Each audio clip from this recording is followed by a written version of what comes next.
Harare, the capital city of Zimbabwe, which used to be called the Sunshine City, now a venue for protest.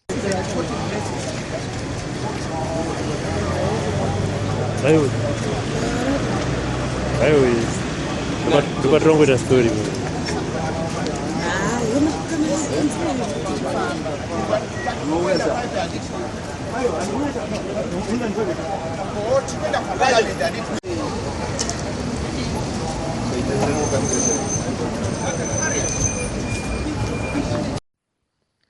Now, if you are walking in Harare, if you turn to your right, you see the civic society demonstrating against the abuse of human rights by the government of President Robert Mugabe. On the left, the opposition parties in their numbers, they are saying Mugabe must go, Taneta Atichada.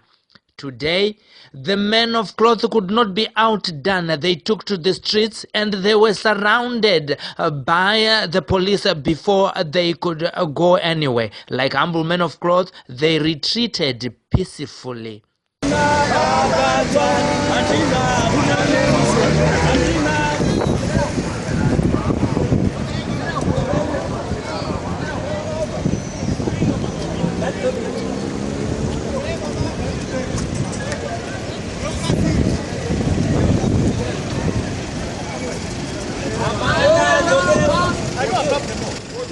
If you look on the police van, you would think that plain clothes, the policemen are in the company of other colleagues, the police officers in riot gear. But no, these are two journalists that had been arrested for covering a demonstration in Harare. Manayiti of Newsday and freelance journalist Robert Tapfumaneyi were arrested and later released.